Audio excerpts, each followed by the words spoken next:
Hoy vamos a hablar de un viaje asombroso de la inteligencia humana que va desde el ábaco hasta la supercomputadora. Hablaremos de la supercomputadora más poderosa de México.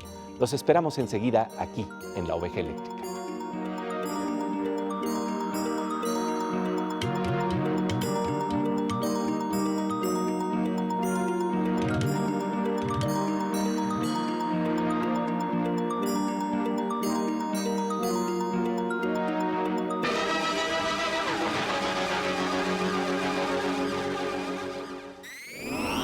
Bienvenidos al universo de La Oveja Eléctrica en el programa de Ciencia y Pensamiento de Canal 22. Hoy empezaremos con 3 preguntas. ¿Cuántas operaciones por segundo podríamos realizar con los dedos en un ábaco? ¿Cuántas operaciones por segundo realiza una computadora? ¿Cuántas operaciones por segundo realiza una supercomputadora? ¿Qué tal, Pepe? ¿Qué tal, querida Silvina? Así es, hemos pasado por el ábaco, en donde se hacían cálculos con una rapidez increíble, tomando en cuenta las limitaciones de nuestras manos, a las computadoras con microprocesadores que en 1974 permitían ya ejecutar 200,000 instrucciones por segundo. Y ahora hemos pasado del ábaco a Abacus 1, la supercomputadora mexicana que procesa 400 millones de operaciones aritméticas por segundo. Esto es como tener 25,000 computadoras portátiles juntas. Y el gran reto ahora es llegar a supercomputadoras que puedan realizar 10 a la 18 operaciones por segundo. ¿Qué es lo que significa esta cifra? Pepe Gordon conversa con el doctor Isidoro Gittler, investigador del Departamento de Matemáticas del CIMBESTAB y líder del Laboratorio de Matemática Aplicada y Cómputo de Alto Rendimiento, sobre lo que significa esta posibilidad y lo que ya está haciendo la supercomputadora más poderosa de México, que se alberga dentro de una audaz construcción situada en La Marquesa, que invita a pensar y a actuar en términos vanguardistas.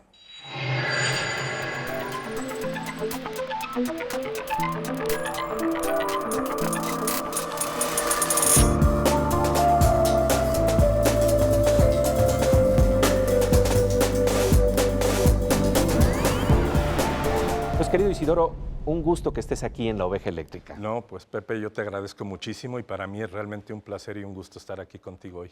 Oye, pues para hablar de las supercomputadoras, de lo que implica realmente este concepto y de lo que se habla cuando estamos planteando los cálculos por segundo, estamos hablando de 10 a la 18 operaciones por segundo que se generarán en una computadora y tú de alguna manera tienes que ver con la supercomputadora más importante que hoy hay en día en el país. Pues sí, me parece interesante cómo lo introduces. De hecho, ¿qué es una supercomputadora? Pues es la tecnología informática más avanzada para el cálculo numérico, que es precisamente lo que me acabas de decir. Ahora, mencionar cifras como 10 a la 18, pues uno dice un 1 y 18 ceros. Exacto. ¿Qué quiere decir? ¿Qué quiere decir? Como ¿No? que no hay forma de dimensionar de lo que estamos hablando. Pero vamos a hacer, no sé si va a ser la dimensión correcta, pero el siguiente ejercicio. 10 a la 18, ¿sí? Es lo que hace una supercomputadora de las que va a haber en unos cuantos años, que sean exaflop, en un segundo. Yo te pediría que tú hicieras una operación una por una, segundo a segundo. Si queremos ver la dimensión de este número, resulta que el tiempo que ha existido el universo no te alcanzaría para hacer lo que la supercomputadora va a hacer en un segundo. En un segundo. El Imagínate. universo, según los físicos, lleva 10 a la 17, un 1 con 17. Y aquí estamos hablando de hacer 10 a la 18 operaciones básicas en un segundo. Ahora, hay que entender que esto es maravilloso. O sea, si uno piensa que nos asombramos con el cohete a la luna y demás, la tecnología, las ideas, lo que hemos hecho al hacer estos instrumentos, estas herramientas computadoras, es sensacional. O sea, estamos llegando a unos niveles impresionantes. Lo que traemos ahora en un celular fueron supercomputadoras, el equivalente en cálculo que habría hace unos 30 años. Pues si nosotros pensamos que dentro de no mucho vamos a tener, digamos, no 10 a la 18, pero ¿qué te gusta? 10 a la 15, 10 a la 12, operaciones por segundo en nuestro teléfono, nuestro reloj, es sorprendente a dónde va todo este trabajo de supercómputo que se está haciendo en Sinvestaf y que se está haciendo con Abacus, tiene una casa que de alguna manera refleja la dignidad de ese trabajo de inteligencia y de creatividad que ustedes están realizando. En efecto, el edificio en el que nosotros habitamos, Abacus, es un edificio conceptualizado matemáticamente. Esto es importante decirlo porque es la cristalización de muchas pláticas con el maestro Sebastián, y precisamente lo que se buscaba es que fuera algo que mostrara una visión a futuro, que fuera un lugar donde los matemáticos se sintieran habitantes naturales. Va a ser una casa en la que el supercómputo es totalmente interdisciplinario e interinstitucional. Entonces vas a tener habitando computólogos, físicos, biólogos, pero aquí el mensaje era, sí, pero estamos habitando en un ambiente donde tenemos la supercomputadora, por un lado, y por el otro lado, toda esta creación o descubrimiento a veces de la ciencia, creación de ideas, impulso, y de tal forma que creamos una red entre nosotros como científicos y con el público. A tal grado que lo que queremos es que uno de los pisos sea precisamente un museo que explique desde la formación del edificio y su concepción, hasta lo que significa el supercómputo, qué es el supercómputo, cuál es su historia, a dónde vamos, cuál es el futuro que tenemos próximo y lo que se hace con una supercomputadora. ¿Por qué se han vuelto tan importantes para el descubrimiento científico, para la innovación tecnológica? Tú no puedes planear un nuevo vehículo, un tren veloz. Un paso express. Un paso express si no lo simulas antes bien. Para ver que no haya socavones. Claro, para estudiar absolutamente todo lo que puede suceder. Tú cuando estudian ahora los automóviles para ver dónde ponen las bolsas de aire y cuál es la resistencia de los materiales que pueden poner, simulan miles y millones de veces antes, bajo todas las condiciones posibles, antes de irse a hacer un prototipo. Bueno, lo mismo tiene que suceder si queremos tener ese tipo de cosas en la industria misma. Si queremos decir, bueno, ¿por qué siempre importamos o hacemos? Vamos a crear una industria muy innovativa. Juntémonos y precisamente veamos que podemos diseñar cosas maravillosas antes de pasar al gasto tan grande que es hacer los prototipos.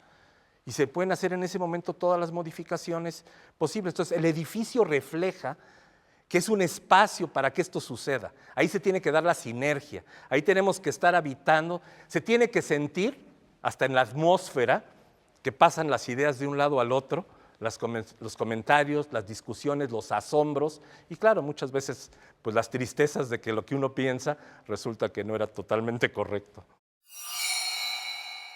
Hermoso y audaz el espacio diseñado por Sebastián para la supercomputadora más poderosa de México. ¿Qué es lo que ya se puede hacer en ella? ¿Qué posibilidades nos abre en términos de investigación científica? De ello hablaremos después del corte.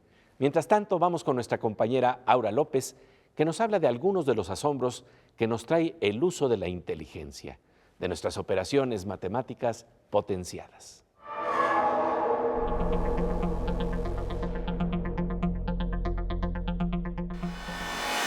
Pues querida Aura, un gusto encontrarnos de nuevo aquí en La Oveja Eléctrica. Gracias, Pepe. Como siempre, un gusto estar aquí. Oye, y fíjate que pues La Oveja Eléctrica nos habla de una especie de androides o robots, y resulta que estos podrían utilizarse cuando estamos hablando de supercomputadoras para que las doten de información. Sí, imagínate cómo sería caminar al lado de estos androides o robots. Justo el MIT está analizando todos los datos de cómo los humanos caminamos porque es un poco impredecible. A veces mucha gente andamos viendo el teléfono e incluso a veces nos estampamos, no sé si te ha pasado, espero que no y que a nadie le haya pasado. Estás viendo el teléfono, quieres un café, de repente te echas para adelante, para atrás y esas son situaciones que los robots no pueden predecir, pero es lo que el MIT quiere hacer. Por eso, en este robotcito que vemos, lo que hace es que tiene 3 cámaras, una del lado izquierdo, de frente y derecho, donde va analizando todo el movimiento de la gente. Cada décima de segundo empieza a hacer un escaneo de qué es lo que está pasando a su alrededor y a través de un software y un algoritmo especial va recopilando datos de cómo reacciona la gente. ¿Para qué? Para que en un futuro tal vez no tan lejano ellos puedan estar entre nosotros sin estorbarle a la gente, usando a lo mejor servicios desde ayudar tal vez a recoger la basura hasta a lo mejor servicios de vigilancia.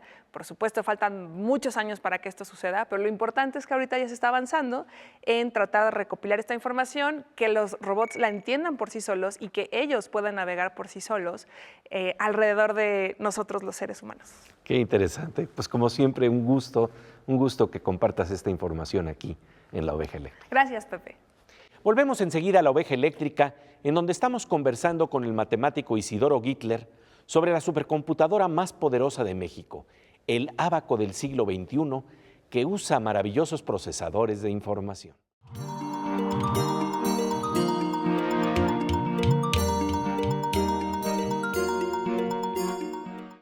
Como de rayo, estamos de regreso en el universo de La Oveja Eléctrica, en donde estamos hablando de la supercomputadora más poderosa de México.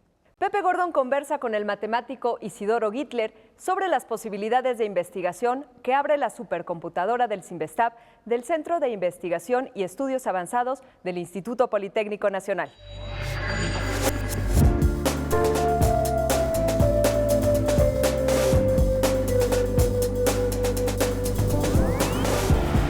¿Qué es lo que se puede sociedad. hacer? Porque esto es lo interesante. ¿Por qué es importante tener tantas operaciones por segundo? ¿Qué nos va a permitir dimensionar? Porque al final del día, a través del cómputo, hacemos modelos de la naturaleza para entender lo que vemos y lo que vivimos. Dicho perfecto. A ver, la idea de tener una herramienta como esta es, queremos hacer modelación matemática, simulación numérica y optimización. Ahora, me preguntas de qué. Con ese número de operaciones por segundo vamos a tener el primer modelo completo del cerebro humano. Vamos a poder tener realmente modelado cada una de las funciones que suceden en el cerebro humano. Eso no significa que por eso tenemos que entender realmente lo que son muchas preguntas interesantes de la ciencia, pero lo que sí es cierto es que ya nos da la posibilidad De modelar. de modelarlo y conjeturar y analizar y buscar si estas cosas que nosotros pensamos suceden en verdad. Y ahora cosas más precisas como fenómenos, como la creación de la vida, que hay mucha gente interesada. Bueno, tú puedes hacer simulaciones. Tú tienes ahora la posibilidad de manejar millones de variables, tener tus ecuaciones, tus modelos y finamente mover los parámetros y poner a prueba las hipótesis que tienes. Y ya una vez que eso está muy maduro, puedes pasar a fases experimentales. ¿Qué hizo el supercómputo? Es el tercer pilar para el avance de la innovación y realmente la procuración de ideas de frontera. Tú tenías siempre la teoría, la experimentación y luego ahora tienes, gracias a las supercomputadoras, la simulación. Pero en este caso, pues estás haciendo también, por ejemplo, simulaciones de lo que ocurre en plataformas petroleras cuando el agua un posible tsunami puede olas intervenir. gigantes llegaran, ¿no? Y eso es importante. Si tú vas a ubicar una plataforma de petróleo en el Golfo y lo vas a tener que poner en cierto lugar, bajo ciertas condiciones, ¿qué mejor que tener todo el modelo matemático de tu plataforma y ponerlo en las condiciones más estresantes que podría tener en términos del ambiente y probar que como lo estás poniendo es la forma correcta, que los materiales, el estrés de los materiales, la orientación, todos tus objetivos. La ola que lo barre no lo va. La ola que no vaya realmente a causar un daño tal que resulte que todo el tiempo que invertiste en esta plataforma, pues lo tengas que volver a hacer. Y cuando hablamos de tsunamis en el cuerpo, que también barren el cuerpo, también se puede modelar de manera muy interesante, ¿no? Claro, totalmente. Y individualizada, además. Y además individualizada. Hemos tenido una colaboración muy bonita con gentes del Instituto de Neurocirugía. Y lo que estamos haciendo es tratando de entender las malformaciones arteriovenosas que surgen en ciertos pacientes. Ahora, la diferencia de lo que estamos haciendo hoy día, gracias a tener una supercomputadora como Abacus, es que es personalizado. O sea, si uno va a la literatura, puede encontrar que hay ya modelos matemáticos que explican el flujo de la sangre en el cuerpo humano, en particular en el cerebro. Hay unos modelos impresionantes del corazón. En la supercomputadora tú ves fibra por fibra del corazón y ves exactamente la armonía de sus movimientos y las pulsaciones sobre cada una de las fibras que conforman ese maravilloso músculo. Bueno, ahora regresando a lo que me decías, la diferencia que estamos haciendo nosotros es que es paciente por paciente. A nosotros nos entregan las tomografías de esa persona, nosotros en base a eso creamos un modelo que es realmente la parte arteriovenosa de su cerebro, para la cual ya los cirujanos y los especialistas pueden realmente planear una cirugía sobre ese paciente en particular con las características de su cuerpo. Porque si usamos un modelo abstracto, No coincide pues con... no va a coincidir. Él con tiene la persona. particularidades muy específicas y esas sí se reflejan en estos modelos. Es la diferencia entre la vida y la muerte, el tener el modelo de dónde vas a ver y actuar. Totalmente. Los modelos de las supercomputadoras nos permiten explorar desde el universo que existe dentro de nuestro cuerpo hasta lo que sucede en los confines de las galaxias y de los átomos. Lo podemos observar no con nuestros sentidos, sino con información reconstruida, simulada, para que podamos apreciar un mundo que ya no alcanza nuestra percepción sensorial. Vaya hazaña. Después del corte, el doctor Isidoro Gittler nos va a dimensionar las capacidades de la supercomputadora más poderosa de México. Mientras tanto, vamos a la sección del querido doctor Morsa, que nos dimensiona los increíbles avances de la informática.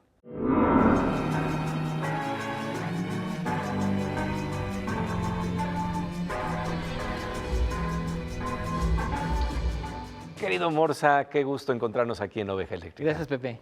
Oye, te voy a hacer un regalo. Muy Fíjate bien. que el doctor Gittler nos planteó que tal vez en algún futuro podamos no tener los 10 a la 18 cálculos por segundo que tiene una supercomputadora, pero digamos que 10 a la 15 o 10 a la 12 en un teléfono celular. Aquí tienes tu teléfono celular. ¿Qué haces con eso?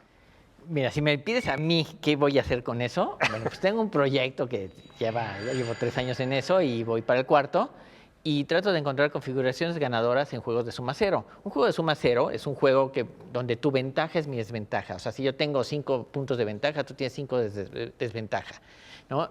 Y esos son los juegos que yo estoy analizando. Y cuando se habla de teoría de juegos, hablamos de la teoría del conflicto. Que eso es lo que básicamente estamos haciendo. Claro, tú ganas y yo pierdo, Exacto. o diferencia. O Y además, viceversa. y esa discusión de por qué yo gano y tú pierdes. Entonces, hay ciertas configuraciones que me hacen ganar. Si yo tuviese ese teléfono maravilloso que me acabas de regalar virtualmente, Sí. entonces lo que haría es hacer estos cálculos de encontrar estas configuraciones ganadoras y me llevaría segundos probablemente o minutos. Actualmente, para encontrar una configuración de las que analizo, me lleva 3 meses más o menos el cálculo con la computadora. Estamos hablando de verdad de algo fascinante en tu campo de trabajo y de investigación. Es una cantidad de información que estamos un poco en desventaja hasta que no tengamos estas computadoras telefónicas como la que tú prevés. Pues ya la tienes aquí, por lo menos Gracias, en Pepe. tu mente, en tu imaginación. Y como siempre, te agradecemos tu presencia aquí en Oveja Eléctrica. Gracias, Pepe. Volvemos enseguida a la Oveja Eléctrica, en donde estamos hablando con el matemático Isidoro Gittler sobre la supercomputadora más poderosa de México. ¿A qué equivalen sus capacidades? ¿Hasta dónde puede llegar el desarrollo de la inteligencia artificial?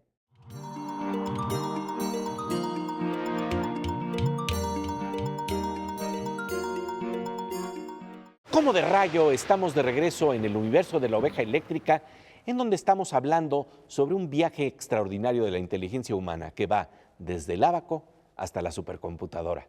Pepe Gordon conversa con el doctor Isidoro Gittler, investigador del Departamento de Matemáticas del CIMBESTAB y líder del Laboratorio de Matemática Aplicada y Cómputo de Alto Rendimiento, sobre la supercomputadora más poderosa de México, que ha aparecido en los últimos 4 años en la lista Top 500 de las supercomputadoras más importantes del mundo.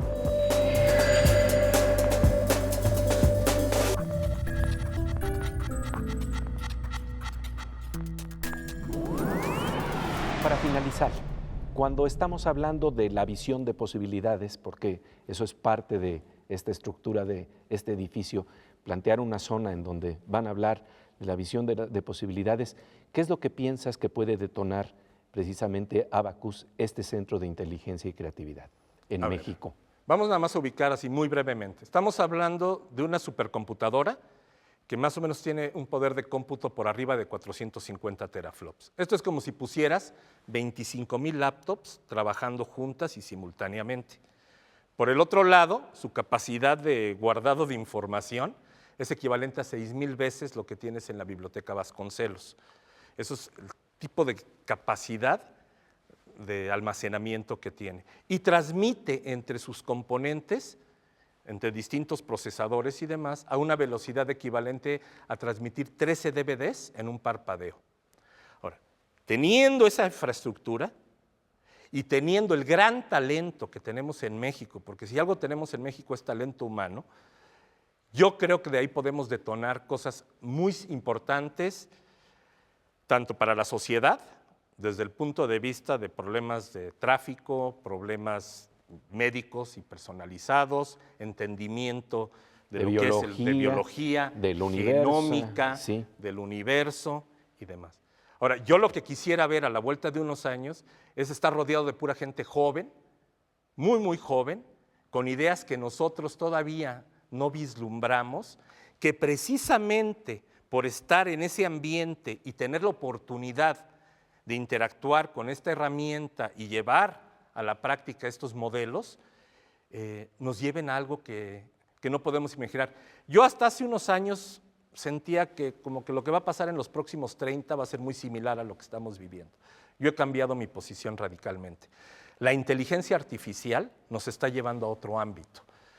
Y precisamente lo que necesitas para que reviva la inteligencia artificial es una gran capacidad de supercómputo. Y eso tiene implicaciones en todos los ámbitos de nuestra vida. Nos va a cambiar la forma de la industria, la forma de hacer ciencia, muchísimas cosas van a cambiar a partir de ahí. Entonces, yo quisiera que esto fuera un lugar lleno de esos jóvenes, y ahora sí quisiera ver en 50 años cómo va a ser este mundo. Yo ya no puedo pensar que se va a parecer al que estoy viviendo yo. Y ahí están ellos. Sí, al final del día estamos hablando de las superbibliotecas del conocimiento, porque por ahí también van a pasar las artes, por ahí también va a pasar la inteligencia y la creatividad que se expresa en la literatura, porque son los centros que van a recopilar toda esta gran información, todos estos grandes saberes que van desde las matemáticas hasta las humanidades. Y ese es el reto, Pepe, porque ¿cómo poder manejar datos en forma tan masiva? Eso es lo que estamos viviendo hoy. Big Data, lo que llaman, es la cantidad masiva de datos, ¿no? Y cómo compartirlos. Creo que ese es el gran reto que tenemos hoy en día. De verdad, Isidoro, Totalmente te agradezco de acuerdo. muchísimo. No, por tu yo te presencia agradezco aquí en muchísimo la Oveja Eléctrica. la oportunidad de poder platicar contigo un rato. ¿Cómo nos va a transformar el desarrollo de la inteligencia artificial? Ray Kurzweil dice que él ve el futuro como una gran explosión de conocimiento humano. Según sus estimaciones, cuando lleguemos a 2045, multiplicaremos nuestra capacidad intelectual por 1,000 millones. Esto representará un cambio tan profundo y único que por ello se denomina la singularidad. Autores como Yuval Harari hablan del paso del Homo sapiens al Homo Deus y que lo importante será definir nuestra agenda. ¿Qué queremos hacer con las posibilidades que se nos abrirán? ¿De qué nos servirían las superbibliotecas si no democratizamos la información? Al final de cuentas, lo más importante será la inteligencia detrás de nuestras supercomputadoras, lo que debemos estimular en nuestras universidades y centros de estudio como el CIMBESTAF para que el conocimiento gire en torno al bien común. Y pasamos ahora a la sección Veo Veo, en donde nuestra querida compañera Miriam Moscona nos da una probada de otro bien común: compartir la belleza que se abre con los instrumentos de la ciencia.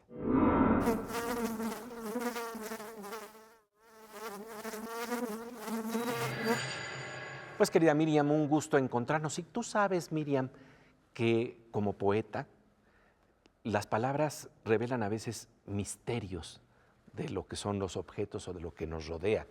¿Qué te revela la palabra cerebelo? Mira, el cerebelo, según se ha dicho, es algo así como el hermano chico y lelo del cerebro. El cerebelo, que es una parte, digamos, del encéfalo, tiene funciones bien importantes, Pepe. Lo que vamos a ver hoy son imágenes bien alucinadas sobre esta parte misteriosa que tenemos aquí adentro en la cabecita. Aquí estas 3 imágenes alucinantes del cerebelo. Esta imagen psicodélica nos habla de nuestro cerebro pequeño. Esa es la traducción del término latino cerebellum. Se creía que las neuronas del cerebelo únicamente estaban involucradas en la regulación de procesos motores involuntarios. Sin embargo, un nuevo estudio revela que las células granulosas del cerebelo juegan un papel en el llamado sistema de recompensa, responsable de nuestra respuesta ante los incentivos y los procesos de aprendizaje. El cerebelo es mucho más complejo de lo que creíamos, una caja negra llena de secretos, y aunque apenas supone un 10% del volumen total de nuestro encéfalo, acumula más del 50% del total de sus neuronas. Nuestra querida compañera Miriam Moscona en el universo de la oveja eléctrica, en estas geometrías, en estas escaleras imposibles. Ahora nos vamos a la sección Cantos Cuánticos con Fernando Rivera Calderón.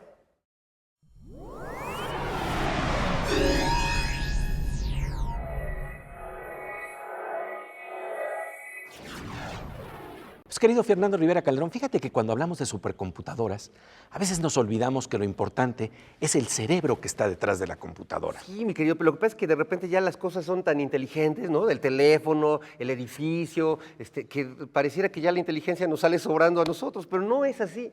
Y fíjate que les voy a cantar la triste historia del diálogo entre un joven millennial y su padre a la hora de pedirle una computadora. Vamos a cantar esto. Yo quería una computadora, se la pedí a papá porque me adora. Y él me dijo, eso lo celebro, pero primero cómprate un cerebro. Y yo le dije así muy de repente, basta tener 3 dedos en la frente, para que un cerebro sin la computadora ya por sí misma es inteligente. Y mi papá me dijo, hijo mío, mucho lamento que seas tan baboso, pero para evitar que hagas otro oso, debes tomar este consejo mío. No importa lo que diga ya la gente, si tú eres menso nada te consuela. No habrá computadora inteligente, yo creo mejor te inscribes a la escuela, con unos buenos libros que te leas, toda ignorancia al saber remontar. Y cuando estudies aunque no lo creas, hasta tu compu va a parecer tonta. Pues yo quería una computadora, querido Fernando Rivera Calderón. Ponte a leer. Y bueno, y para que verdaderamente estimulemos al cerebro, ¿por qué no nos citamos nuevamente aquí, en una nueva emisión de La oveja eléctrica, donde nuestra supercomputadora es ni más ni menos que el cerebro?